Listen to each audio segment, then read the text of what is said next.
Come in. Welcome. I'm E.G. Marshall. I forget who, but someone once said that fate is like a madman with an axe waiting for us around the next corner.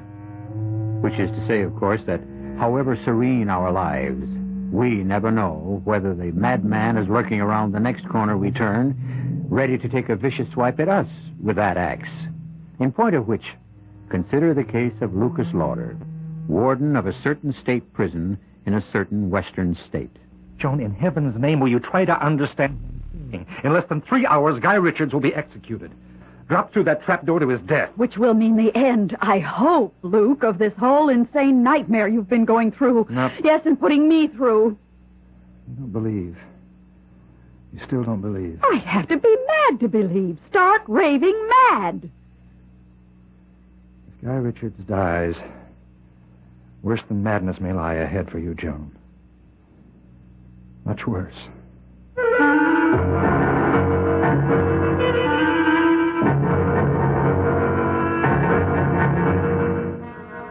Our mystery drama, The Strange Case of Lucas Lauder, was written especially for the Mystery Theater by George Lauder and stars Robert Lansing.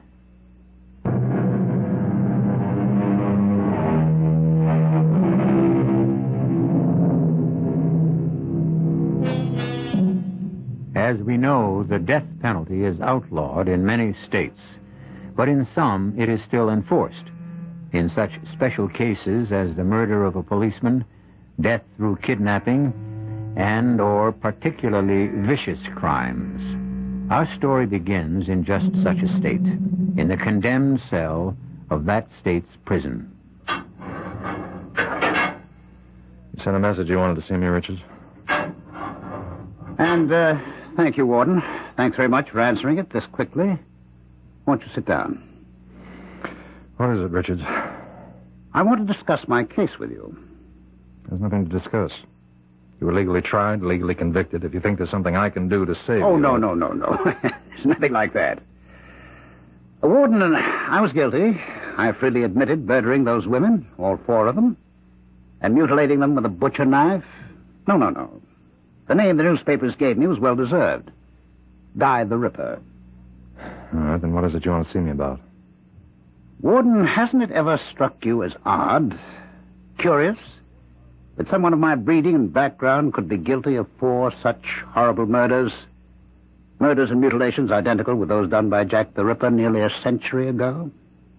Yeah, as a matter of fact, it has. Me and quite a few others. If you'd been judged insane... But I wasn't so judged. Nor was I insane. No, I am as sane as the next one. For whatever that's worth. Richards, I'm a very busy man. And prefer to spend as little time as possible in the company of anyone as vicious and depraved as Guy Richards. Yes, I know. But that's exactly why I asked you to come and see me. Warden, before very long, you're going to be spending all your time in my company. I don't blame you for looking puzzled. Let me explain. Yes, do explain. A little more than a year ago, Warden, I was a professor of parapsychology at the university. I was happily married, successful, and deeply involved in my work. And then suddenly, shockingly, for no apparent reason, I became, well, the embodiment, you might say, of a man who has been dead for many, many years. Jack the Ripper. It began, Warden, it all began one morning in my office at State University. Come in. Well, Eric Nordling. It's good to see you. Good to be back, Guy. Good to have you back. I can't tell you how much I've missed you this past month. It's like missing my right arm. Oh, nonsense. I'll be frank with you. When you went into the hospital for those tests a month ago, I didn't expect I'd miss you as much at all. Well, why should you? I'm just an assistant professor. Ah, but what an assistant. You remember when you left, you and the class were analyzing those strange, gruesome murders that had taken place? The 3 women? Remember? I remember. Well, I took over for you, and believe me, the class soon let me know that I just wasn't in it with you.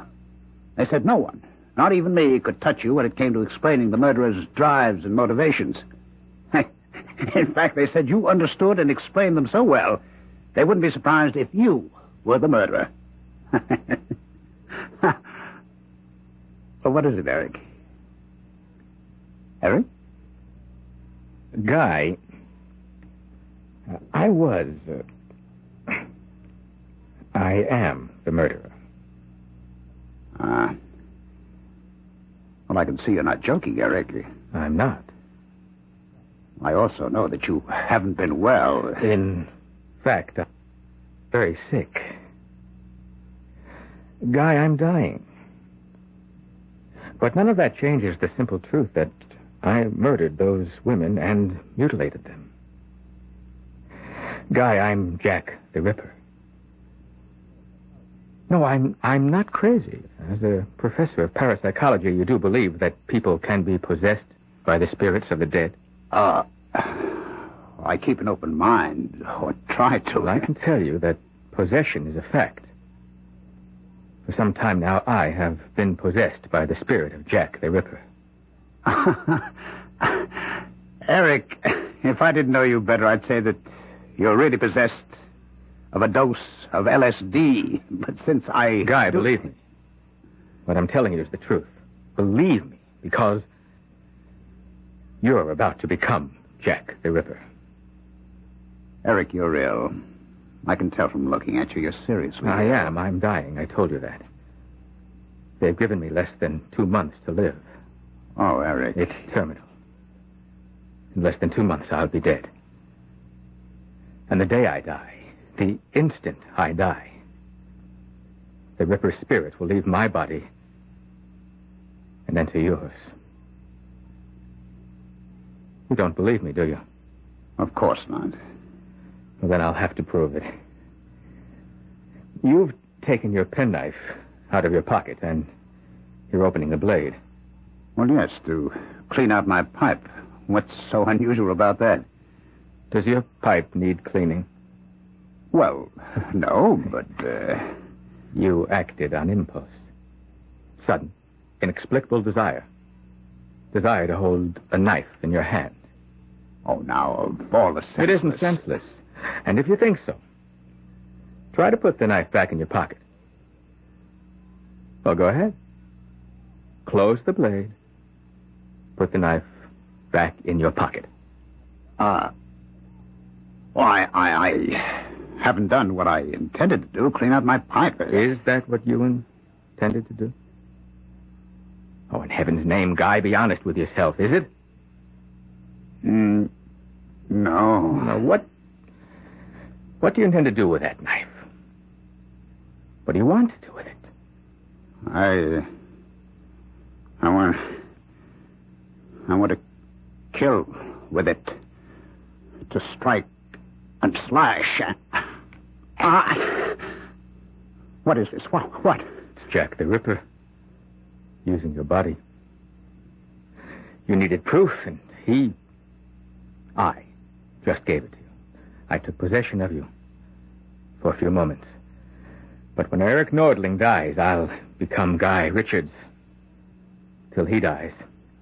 And after that... Oh, no, it's madness. You deny you felt an overwhelming urge to strike and slash? No, but there's got to be some explanation. There is. You can pick up your knife and put it away. Or clean your pipe. If you really want to.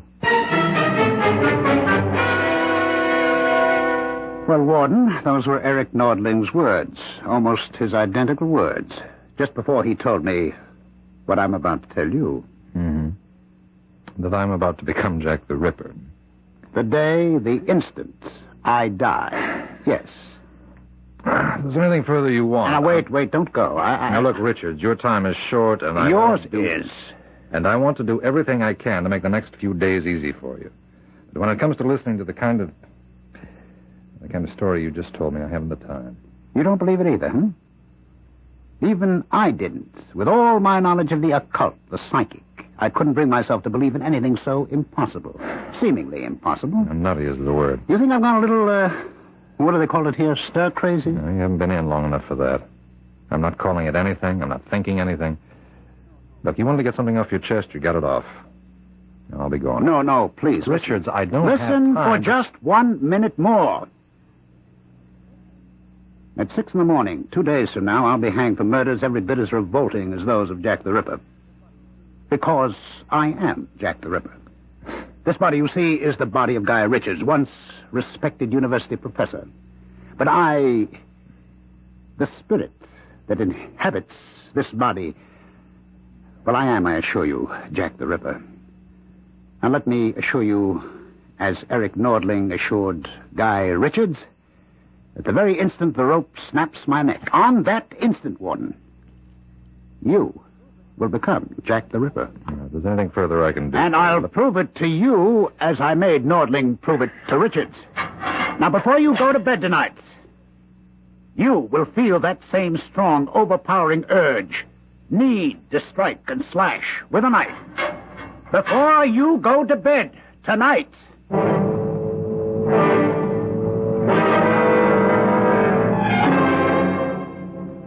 That's really one of the strangest stories you've ever brought home with you. More potatoes? Mm-hmm. Thanks. It's funny, though. What? Well, and don't ask me why I did this. I certainly didn't believe a word of Richard's story. Not a word, but I guess curiosity got the better of me. What? I checked at the university. Richards did have an assistant named Eric Nordling, and he did die when Richards said he did. Doesn't mean anything. And still, that part of Richard's story was true. Joni, what do you think? What do I think? Well, you're kind of interested in that stuff, yoga and astrology and the psychic and all that. Oh, not really. Yeah, but you do have an interest. And not a serious interest. Still, what do you think? I think I'd like another piece of roast beef. That's what I think. Okay. I'll try not to be so heavy-handed this time. Oh, you weren't heavy-handed. Just slice it a smidgen thinner, that's all. Just a smidgen. Smidgen it is, and easily done with a knife as razor sharp as this. Won't be done at all if you don't stop staring at that knife and cut me a slice. Luke? What? It's nothing. I was just thinking. Thinking what? The way Richards talked this afternoon, you'd have thought I was going to grab at the first chance I got to carve up some likely female. You, for instance. Don't say things like that, Luke, not even jokingly. I'm sorry. But can you imagine anyone like me, for instance, starting to cut a slice of roast beef and then changing my mind and deciding to carve a few slices out of you? No, I can't, and I'd just as soon not. Set up on the table like this, and holding the carving knife in my hand. This razor-sharp carving knife. I'd come around the table toward you. Luke, please. And when I got to you, I'd stand over you. I'd look deep into your eyes, and then raise the knife high over my head and plunge it. Luke! Luke, what's come over you? If this is a joke, it isn't your kind of joke. It was a joke, wasn't it? Wasn't it? Sure. It was a joke. What else?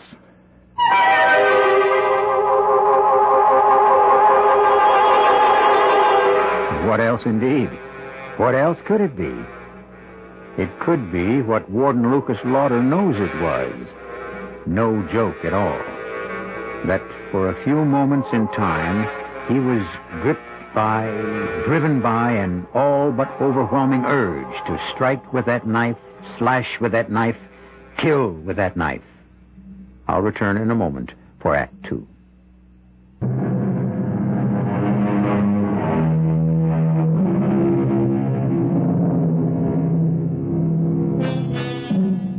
As I said earlier, fate is sometimes likened to a madman with an axe, and it would surely seem that Lucas Lauder, warden of State's Prison, has run head-on into him. When Guy Richards told Lucas that he was really Jack the Ripper, that his body was possessed by the spirit of the Ripper, Lucas laughed. But his laugh turned to a worried frown when he came dangerously close to stabbing the wife he loves. Now in Lucas' office at State's Prison the following afternoon. No, Jerry. No, look, I don't mean to be harsh, but I think Maxwell's privileges should be taken away for a while. Yes, a week at least. All right, goodbye. Yes, Miss Conley? They brought Guy Richards over, Warden. All right, tell them to bring him in. Yes, sir. Bring him in. All right, boys, you wait outside. Sit down, Richards. Thank you. Richards, I want to talk to you about, among other things, I want to talk about your personal effects. Well, we've talked about that. I told you I don't give a damn what you do with them. Warden, you didn't have me brought here to talk about my property. You brought me here to talk about what happened to you last night. If you're going to start again on that nonsense about being Jack the Ripper... It isn't nonsense, and you know it. Now, you also know that when I go through the trap less than 48 hours from now, you'll become Jack the Ripper. You know it because I put you through a sort of trial run, you might say, last night. What did happen last night, Warden? I don't know what you're talking about. I'm talking about what your wife, Joan, thought was a sick joke, but was no joke at all. I'm talking about how you stood over her with a carving knife, the knife you'd been using for the roast beef. Right? Oh, look, you're not going to be sick, are you? How do you know that's what happened? I was there. How else? No. No, that's impossible. What you're saying is impossible. Incredible, yes, but not impossible. I explained to you yesterday, or tried to explain, that I took this body when Eric Nordling died, just as I occupied his body when... Oh, well, it doesn't matter who died before him or before him. All that matters to you, or should matter to you, is that you're next on that list to, shall we say, play host to Jack the Ripper. But why? Why? Yes. Look, you must have died... What am I saying? Jack the Ripper must have died many, many years ago. In 1907, to be exact. All right, then you've been dead. I mean, damn it, the Ripper has been dead nearly 70 years. But his spirit, my spirit, has lived on in others. All right, that's what I'm getting at. Why? Because I cannot rest. Why, because of the awful crimes you committed? No, not because of the crimes, but the reason behind them. The evil in me that drove me to what I did. The hate. No, I don't understand. There is nothing to understand. It's quite simple. A spirit, a soul, is given an earthly body and forced to suffer through what you call life. Forced to go through this agony again and again and again until it is cleansed completely of evil, of hate. The evil in me was so great it will take, well, only the Lord knows how many lifetimes to wipe it away. Unless it meets a love as pure as the hate is evil. A soul as tender as the hate is brutal. A spirit as compassionate as the hate is ruthless. And that will never be. Never? No such love exists. No such soul, no such spirit. Not on this earth, that's for sure. You really believe what you're saying, don't you? You really believe that you are actually Jack the Ripper. Oh, for the love... I'm going to give you another taste of what it's going to be like to be Jack the Ripper. If you think for 1 minute that I don't care what you believe. Just do me a favor and send me back to my cell. Yes, Warden? Richards will go back to his cell now. Yes, sir. Richards is going back now. Remember what I said, Warden. I'm going to give you another taste. Soon. All right, let's go. Warden? Yes, Miss Conway. It's near time for me to go home, and the buses get awful crowded in weather like this, so I was wondering, could I leave now? Sure, yes, of course. Go ahead. Wait a minute. Yes, sir. I was about to leave myself. I'll drive you home. Oh, no, sir. I couldn't take you out of your way. No, it's not out of my way. But not much, anyhow. Well, if you're sure it's no trouble. It's no trouble at all. It'll be a pleasure.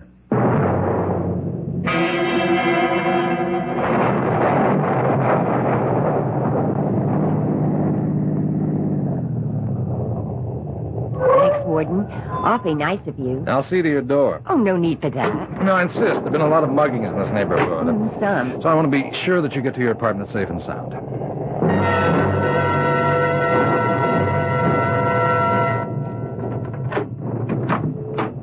Well, thanks again. You're awfully kind. No, it's not at all, Miss Conley. I wonder if I might use your phone. Oh, sure.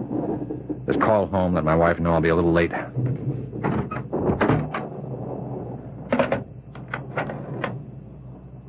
Now, second thought, there's no sense in calling. I won't be that late. Oh, only 5 or 10 minutes. Boy, look at the rain and wind against the window. Chills me to the bone just looking at it. Why, I couldn't give you a drink, could I, sir? Oh, Miss Comley, I wasn't hinting, you know. Oh, I didn't think you were, but, well, if you would like a drink. Oh, why not? I'd love one. I keep the liquor in the kitchen. It's scotch, isn't it? Just a short one. I won't be a minute. No, I'll come with you, if you don't mind. Oh, of course not. Never been in your apartment before. I'd like to see how my secretary lives. Oh, not very fancy, I'm afraid. It looks nice. It's comfortable. You live alone? Yes, I tried living with someone else, but it just didn't work out. Here you are. Yeah, thanks. That's good scotch. Glad you like it. Where'd you get those knives? Knives? Yeah, the knife set on the wall. Oh, those are... I don't know. I've had them so long. Why? Oh, I like knives. Good ones, that is. Those look good. Do you mind if I... No, be my guest. It's beautiful. Beautiful. Feel that edge. You don't often see knives kept in this good condition. This sharp. It's no thanks to me. I just use them, never sharpen them. Razor. Sharp. Fit in the hand perfectly. Those are the most beautiful knives I've seen in over 70 years. Jane.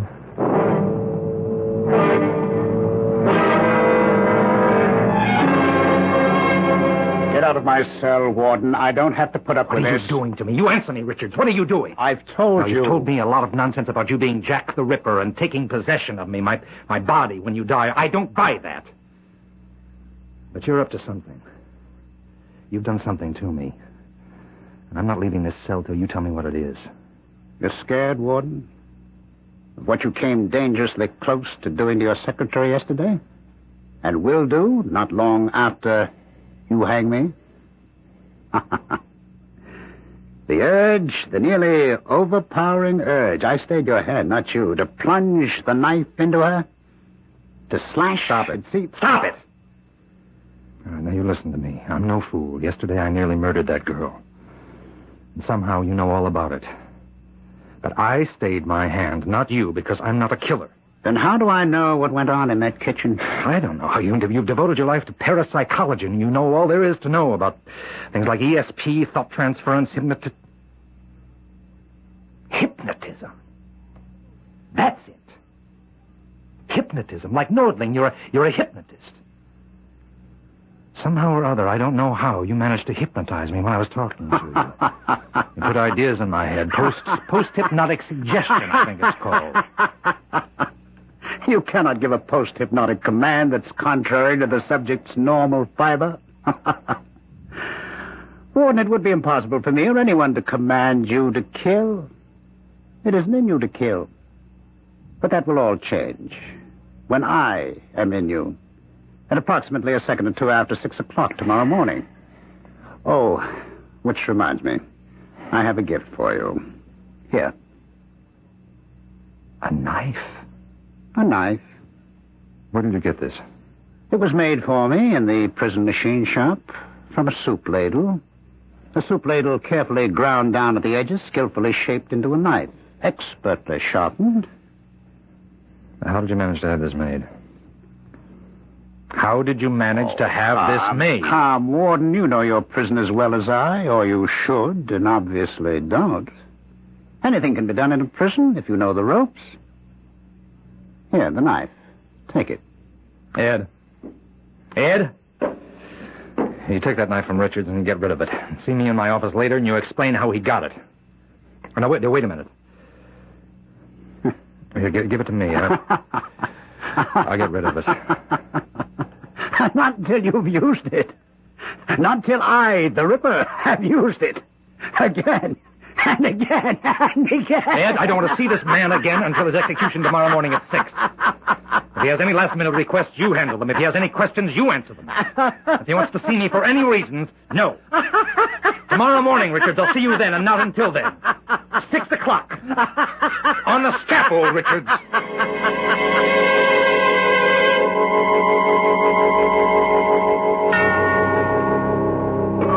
On the scaffold, when the noose will be tightened round the neck of Guy Richards, the trap will be sprung, and he'll plummet to death. Or will it be life? Another life to be lived out in the body of Warden Lucas Lauder. I'll return shortly for Act 3.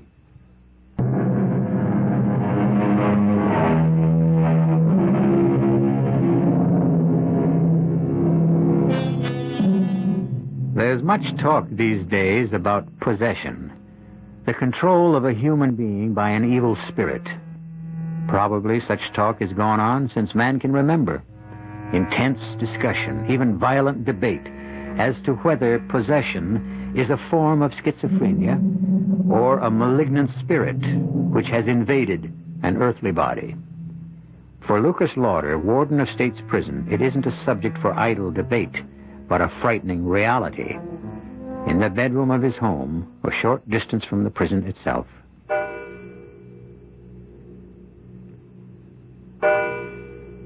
Luke? Go to sleep, Joan. Oh, I know it's impossible for you to sleep the night before an execution, but this time there's something else. Yeah. Joan, I'm scared. Of what, dear? I haven't just been sitting here in this chair watching you while you slept. Yes? I've been fighting an urge. A powerful urge to kill you. Kill me? Yeah, with this. Where did you get that? Richards gave it to me. Ugly-looking knife, isn't it? Somehow he managed to get it made in the machine shop and have it smuggled to him. He gave it to me as a present. It's a strange kind of present. No, it's not a present to me, Joan. It's to himself. Oh, that nonsense. Nonsense? About him being the reincarnation of Jack the Ripper. Oh, he is. He is. I laughed, too, at first, but he is the Ripper. In possession of Guy Richards' body. And at 6 this morning, less than 3 hours from now, he'll be in possession of mine. Luke, darling, you can't be serious. You don't really believe that. After what's happened, I'd be a fool if I didn't. What has happened? I had to bring myself to talk about it. He told me he was going to take possession of me temporarily for a short time to prepare me for what's to come after he hangs. Well, you didn't take that seriously. No, not then, but within an hour, I nearly stabbed Miss Conley to death. Your secretary? I drove her home on that storm day before yesterday. I invited myself in. You? Pretended I wanted to use the phone to call you, but I had no intention of using that phone. I just wanted to get into her apartment to... To kill her? I didn't know it then. I didn't know why I tricked my way in, but... Well, then I sort of led her into offering me a drink, and I went with her into the kitchen where she keeps the liquor. While she was making the drink, I noticed a set of knives, kitchen knives, on the wall. I pretended to admire them, and I took one to examine it only. Only I wasn't examining it. I was thinking... Luke, my God. Now, don't touch me. Don't touch me. Don't even come near me. It's dangerous. Dangerous? Luke, what are you saying? I could do to you right now. What I came close to doing to her. The urge was powerful then, but it's even more powerful now. It's almost as if the closer I get to Richard's hanging, the more the urge grows inside me. Luke. I don't have any control. Joan, no control anymore. This knife, I gave it to the guard to get rid of. No. I started to give it to him, and then I changed my mind. I was forced to change it by a power stronger than me, and so I kept it and brought it home. I've been sitting here for hours holding it in my hand, fighting off a terrible obsession to kill you with it. Oh, my poor darling, to think what you've been going through, and I never knew. How can you think of me when you're the one who's in danger? Well, because I don't believe I am in danger, not from you. John, I just told you. I don't care what you told me. I care about what I know, and I know you love me. Oh, yes, I love you, but He'll be dead in a few hours. Dead! And all this business about his spirit possessing you, I don't believe it. I came close, that close, to killing Miss Coleman. And killing me, you say. But you didn't. But next time... There won't be a next time, because once Guy Richard dies, his power over you will be ended. Oh, Luke, don't you see what's happened to you? Yes, I see. He's possessed me. Nonsense. I can give you... I don't know how many reasons why it is just plain nonsense. All right, give me just one. I've read a lot about Richards in the papers, and you've told me a lot about him. He's a skilled hypnotist. I don't know much, if anything, about hypnotism, but it seems to me that he could have brought you under some kind of hypnotic influence. No, I can't believe it. Another thing I know about him, his personality is strong, it's overpowering, viciously overpowering. Just talking to someone like that, being near him, could do strange things to a person. No, I don't care how many reasons you can dress up. I know what I know. I know what I've got to do. What? I've got to stop the execution. Luke, you can't do that. Well, I can try. It's my only hope. I've got to stop that execution. I've got to save him to save myself. I know it's only 4 a.m, but this is a matter of life or death. You get the district attorney out of bed. I'll wait. Luke, try to pull yourself together. Telephoning the district attorney at this hour? What are you going to say to Hello, him? Mr. McGowan? I'm sorry to wake you at this hour, sir. Thank you, yes. It is urgent. I want to stop the execution of Guy Richards at 6 this morning. On what grounds? I have reason to think he's innocent. No, sir, there's no proof. No real proof, but... Look, McGowan, I want you to call the governor if necessary. McGowan, I beg you, right? Yes, I see.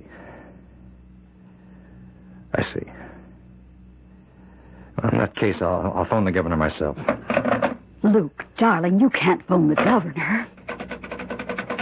Operator, this is Warden Lucas Lauder of State's Prison. I want to put through a call, an urgent call to Governor Morris at the state capitol. And hurry, please hurry. Well? He refused. Well, you couldn't expect. No, I didn't. I hoped against hope. I'd better get ready. Richards has less than an hour to go.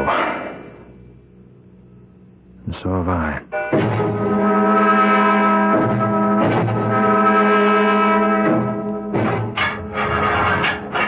It's time, Richards.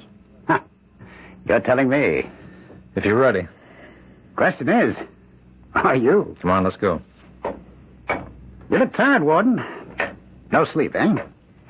Well, don't worry about it. You'll sleep just fine tonight. The Ripper always sleeps well. Afterward. After what? Having killed. Well, I didn't know there'd be an audience to see the end of Guy Richards. The press. Straight ahead to the scaffold, Richards. You're sweating, Warden. Calm down. Make you feel any better, there's no pain to this. Over in an instant, you know. I've been through it once before. The man whose body I took before Eric Nortling's. Well, here we are. A moment in destiny. For us both. All right, Ed. Oh, do we really need the hood? Well, yes, I guess we do. Spare the feelings of our audience. Go ahead. Just, one thing to say, Warden, before you pull the trap. Yes? This isn't goodbye. I'll be with you again. Soon.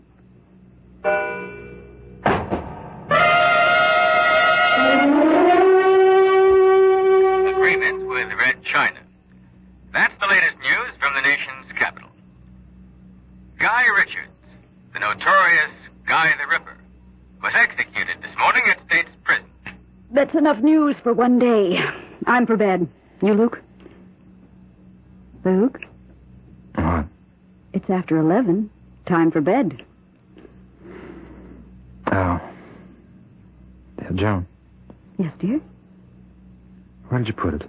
Put what? The knife. I mean, don't look at me as though you didn't know what I was talking about. The knife Richards gave me. I know what knife you're talking about, but I don't know why you're asking me where I put it. You didn't take it? I put it in the top drawer of this table. You saw me put it there.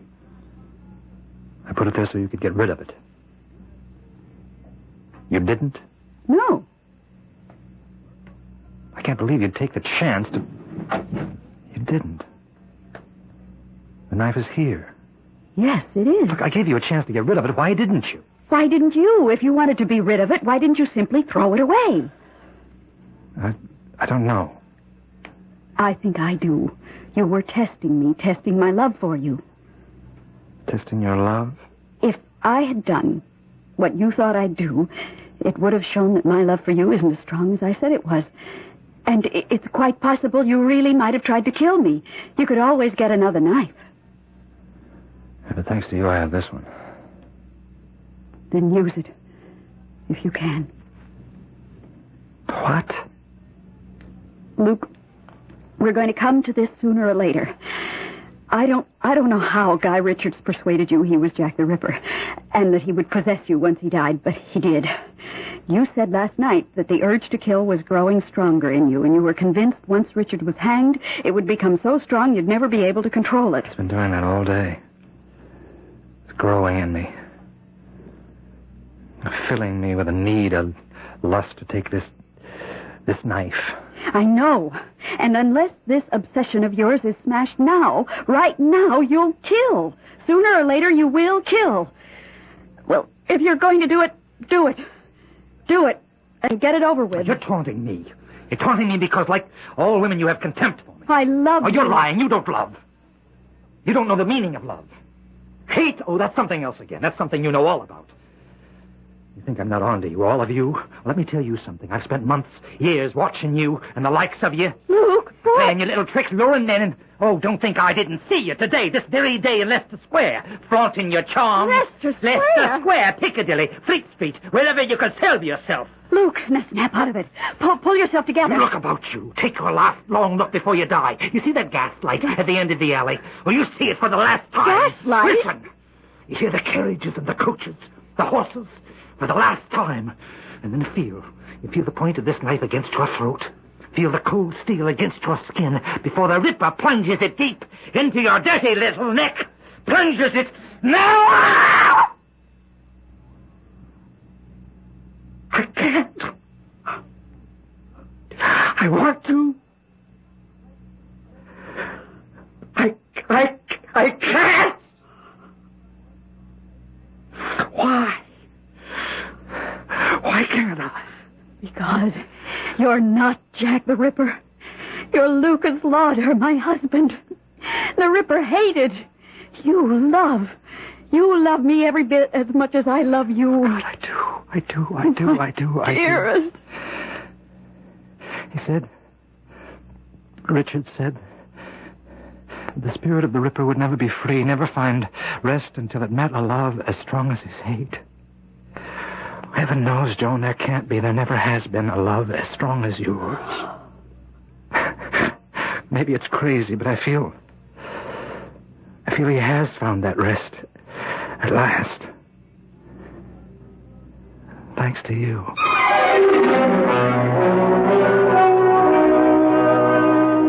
Well, if you're puzzled by this strange happening to Lucas Lauder, you've got nothing on me.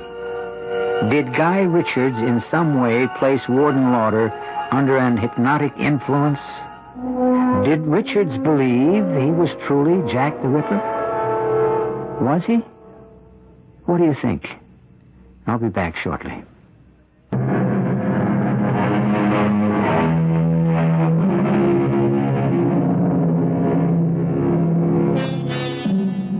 When I told this story to a friend of mine who's a psychic, a sensitive, she said that, of course, Guy Richards was the reincarnate Jack the Ripper. Another friend, a psychiatrist, said, nonsense. A clear case of a split personality. Which is right, I don't know. Maybe the truth lies somewhere in between. Wherever it lies, it makes a good story. I hope you enjoyed it. Our cast included Robert Lansing, Linka Peterson, Ralph Bell, Ira Lewis, and Patricia Pearden. The entire production was under the direction of Hyman Brown. This is E.G. Marshall inviting you to return to our Mystery Theater for another adventure in the macabre. Until next time, pleasant dreams.